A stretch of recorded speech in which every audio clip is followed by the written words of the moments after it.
Assalamualaikum warahmatullahi wabarakatuh. Halo semuanya, perkenalkan nama saya Hazani Gadisa Dujinianti dengan NIM 230300128 dari Fakultas Syariah Jurusan Hukum Keluarga Islam semester 3. Di video ini saya akan membahas tentang materi jarimah khamar dari mata kuliah Fikih Jinayah yang diampu oleh dosen kami, yaitu Bapak Sabaruddin SHI MHI.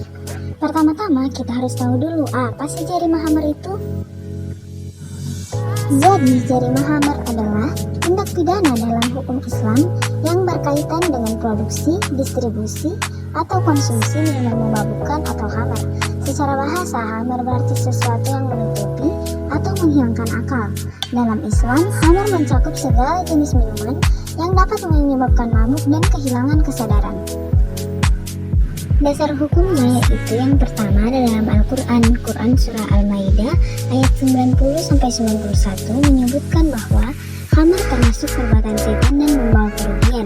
Kemudian ada pula dalam hadis, yaitu Rasulullah SAW menyebut khamar sebagai ummul khaba'ith atau induk dari segala keburukan. Jenis-jenis hukuman dalam fikih jinayah. Fikih jinayah mengatur hukuman atas jarimah, termasuk khamar. Hukuman ini dapat berupa yang pertama, hudud, hukuman yang ditentukan langsung oleh Allah, termasuk hukuman bagi peminum khamar. Yang kedua, ta'zir, hukuman yang ditetapkan oleh hakim untuk penyelenggaraan yang tidak ada ketentuan spesifiknya. Apa sih dampak dari khamar? Jadi khamar memiliki dampak merusak bagi individu, keluarga, dan masyarakat. Pada individu, khamar merusak akal, kesehatan, dan menjauhkan dari nilai agama. Dalam keluarga, khamar menjadi penyebab konflik, kekerasan, dan kehancuran hubungan.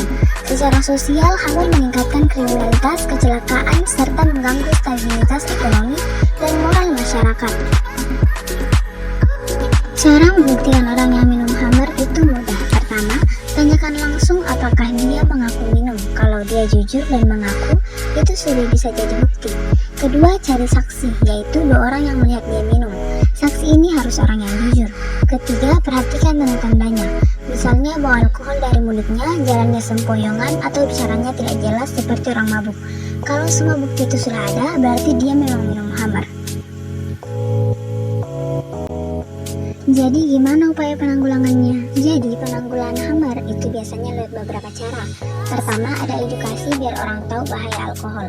Terus penegakan hukum buat menindak yang melanggar, kayak yang jual atau yang minum alkohol ilegal.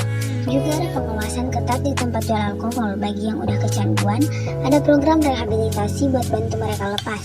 Selain itu, banyak yang pakai pendekatan agama buat ngingetin orang supaya nggak konsumsi alkohol.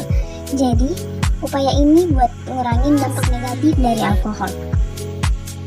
Jadi kesimpulannya, khamar atau alkohol itu memang dilarang dalam Islam karena bisa merusak tubuh dan jiwa. Islam juga udah jelas banget larangannya. Bahkan ada hukuman tegas buat yang melanggar. Alkohol itu bisa merusak kesehatan, hubungan sosial, dan juga ganggu sisi spiritual seseorang. Nah, untuk mengatasi masalah ini perlu ada upaya pencegahan dan penanggulangan, kayak lewat edukasi biar kasih tahu bahaya alkohol, hukuman yang tegas, dan program rehabilitasi buat yang udah kecanduan. Semua itu buat mencegah dampak buruk alkohol pada diri individu dan masyarakat. Jadi sekian pembacaan materi dari saya. Semoga penjelasan tentang khamar ini dapat memberikan pemahaman yang lebih baik mengenai bahaya dari khamar, dampaknya, dan pentingnya upaya penanggulangannya. Terima kasih sudah menyimak, semoga bermanfaat dan sampai jumpa.